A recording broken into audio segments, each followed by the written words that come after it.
So in the first paragraph of this passage, author tells us about a popular view that Matisse and Picasso were considered competitive rivals. But author refutes this opinion and claims that they were more than just rivals. Their relation can better be described as an exchange or an artistic conversation.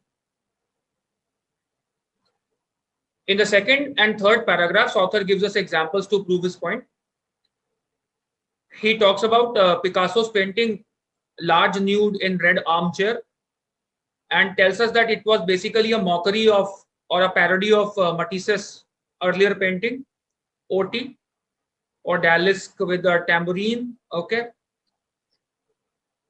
Then he tells us that in his turn, Matisse also responded to Picasso's suggestive painting, Woman with Yellow Hair. And in this particular painting, Picasso had tried to teach Matisse how to change his style, or maybe he had hinted or suggested that he changed his style. It is time for him to change the painting style. In the third paragraph, author tells us that Matisse responded to Woman with Yellow Hair by implicitly criticizing some of its aspects in his painting, The Dream. So that was the kind of exchange, artistic exchange that these two great painters shared. It was not just a rivalry or competitive rivalry, it was more than that. They also, in a sense, influenced each other's art. That's what is implied in the paragraph. Let's look at the questions. Primary purpose of the passage is to, okay. Option A, discuss two best painters of an epoch. Author never claims that these were the best painters of their era. Extreme answer choice. Option 2, to evaluate a theory and endorse a revision to that theory. Okay. The word theory here refers to the popular opinion mentioned in the first paragraph that Matisse and Picasso were competitive rivals. That was the popular theory, popular opinion. But author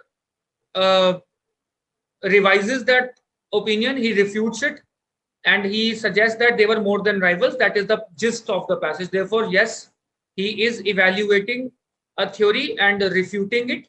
In a sense, he's endorsing a revision of that theory. He's proposing that the theory be revised. Okay.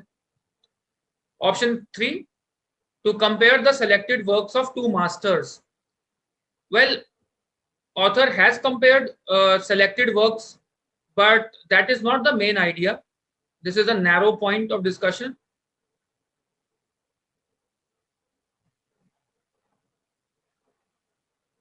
The examples or the selected works mentioned in the passage are basically supporting examples, and they support the main point, which is that these two painters shared healthy exchange of or maybe not so healthy exchange of artistic dialogue. So that was the idea here.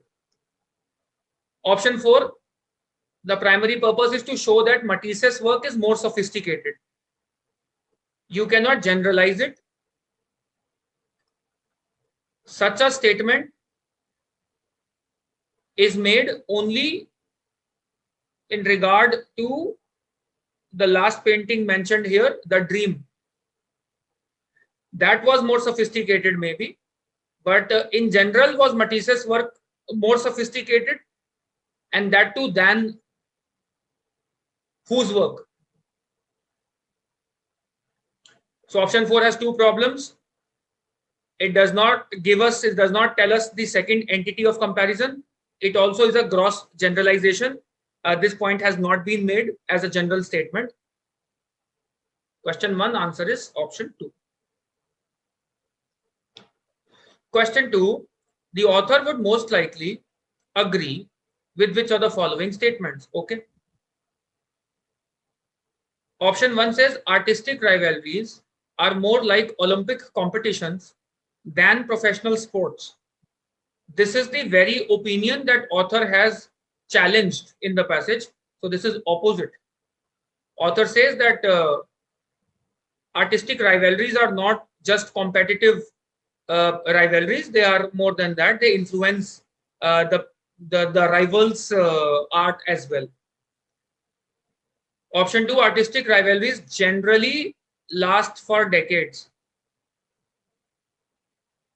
From the passage, we only know that Matisse's and Picasso's rivalry lasted for more than a decade, but we cannot generalize it. Do artistic rivalries generally last for decades? There's no evidence for us to assert this. So this generalization, or we can say alien idea, we don't know. Option 3, artists must be good conversationalists. As the author, again, it's a generalization that artists must be good conversationalists. Has the author maintained such a view anywhere in the passage? No. So this is also alien. He has not tried to dictate terms here at all. Option 4, artistic rivalries can actually be reciprocally nourishing, which means beneficial to each other. That is exactly what is explained in the last two paragraphs as discussed in the synopsis. Picasso's woman with yellow hair, provoked Matisse to change his style, and Matisse also accepted it. And maybe he tried to teach Picasso a lesson again. So they are reciprocally nourishing for both the people involved. Option 4 is the correct answer. Which of the following describes woman with yellow hair? All right. Option 1, it was parody of a work by Matisse. It was not a parody of a work by Matisse. In fact, that parody made by Picasso was large nude in the red armchair. Conversely, Matisse made a parody of this particular work by Picasso later. The painting's name was The Dream. So The Dream, Matisse's work, was a parody of Woman with Yellow Hair. Woman with Yellow Hair was not a parody of Matisse's work. Option 2, its colors were not rigidly tied to its form. Now, this idea has not been ascribed to this painting, Woman with Yellow Hair. In fact, this idea has been attributed to The Dream. Here he says, the patches of yellow on woman's blouse refuse to be contained by the drawn line, which means its color were not rigidly tied to its form. This is true for the painting The Dream and not for Women with Yellow Hair. Factually incorrect. Wrong attribution. Its color palette was larger than that of The Dream. Now, author does mention here that while painting The Dream, Matisse excluded garish green. He edited it out because he thought that green was gaudy, garish. He edited it out, which means Woman with Yellow Hair had one extra color, green. Yes, therefore the color palette was larger. Its color palette was larger than that of The Dream. Option 3 is correct. Option 4, it was a response to a work by Matisse. Again, converse of what we need. Matisse responded to the work through his painting, The Dream. Woman with Yellow Hair was not a response to Matisse's work. All right. The passage indicates that option 1 says, large nude in red armchair conveyed a sensuous, rich mood. Okay. The sensuous, rich mood,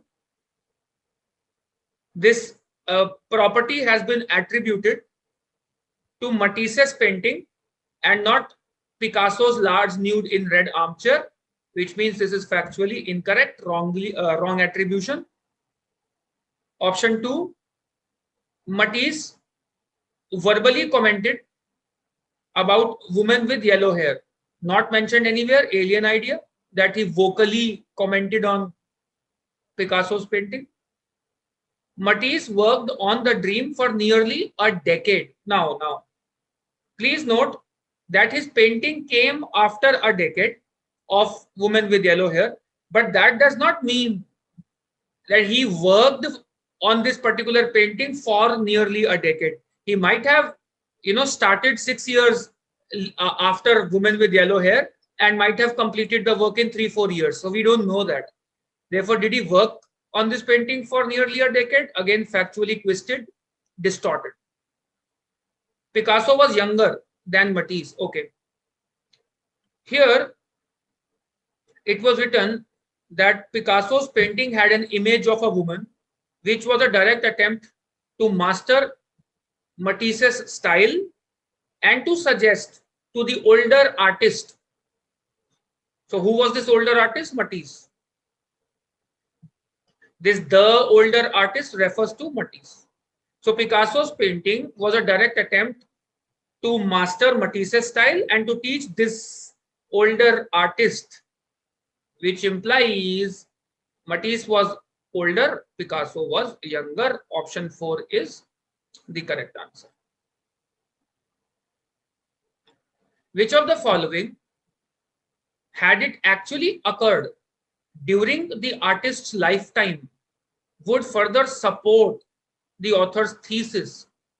Now, to answer critical reasoning questions like this, be very clear about what you are looking for. Let me first write down author's thesis. What is the author's thesis? That the relationship between Matisse and Picasso was not just that of artistic rivalry, competitive rivalry. It was more than that. They exchanged a dialogue through their paintings.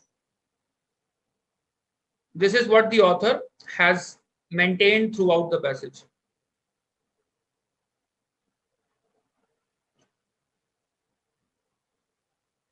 Now, in order to support author's viewpoint that Matisse and Picasso were engaged in an artistic dialogue, we need some incident during these artists' lifetime which reinforces this idea, favors this opinion. Option 1 says a joint exhibition of the two artists' work. It is irrelevant. Even if their works are exhibited jointly, that does not add any strength to the point that they exchanged a dialogue through their paintings. An exhibition is not a dialogue. It does not facilitate a dialogue, really. Option 2, a radio broadcast of the two artists discussing painting. That is exactly what we are looking for, a dialogue between the two. Option 3, a movie that dramatized the competition between the two artists. It would actually weaken the author's argument, because option 3 would, if at all, prove that their relationship was that of rivalry, competition, and not an exchange of artistic dialogue. Option 4, a play that depicted the two artists exchanging dialogue through their paintings. This is tempting now. But remember, a play is also someone else's interpretation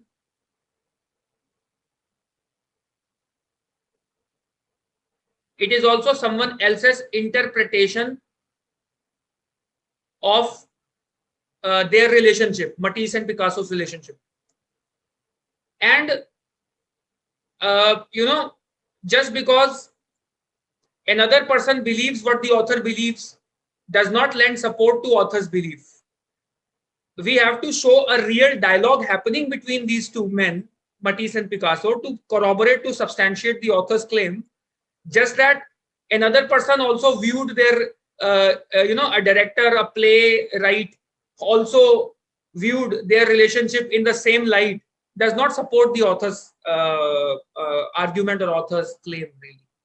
Therefore, option 4 does not add much value to the author's thesis. Correct answer, option 2.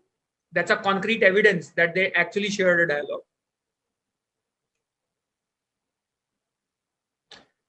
According to the author, all of the following are true of Matisse and Picasso, except, okay.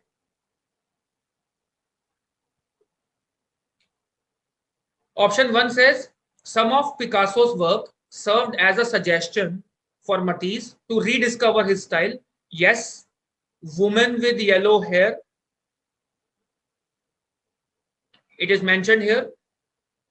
Woman with yellow hair. In that, Picasso attempted to master Matisse's style and to suggest Matisse that to give him new directions for his work. So it was some of Picasso's work did actually serve as a suggestion for Matisse to rediscover his style. Correct. Because it is correct, it is not the answer, because the question says all of the following are true except.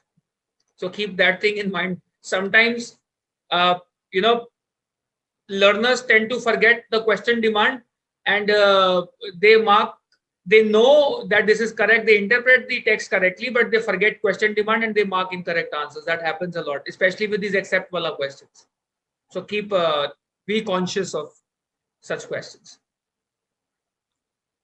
Option 2, Matisse frequently painted vivid and sensuous images of women. Okay, interesting. Did he frequently paint vivid and sensuous images of women? Let's see. It was written here that Picasso's painting Woman with Yellow Hair depicts a woman asleep on her arms resting on a table.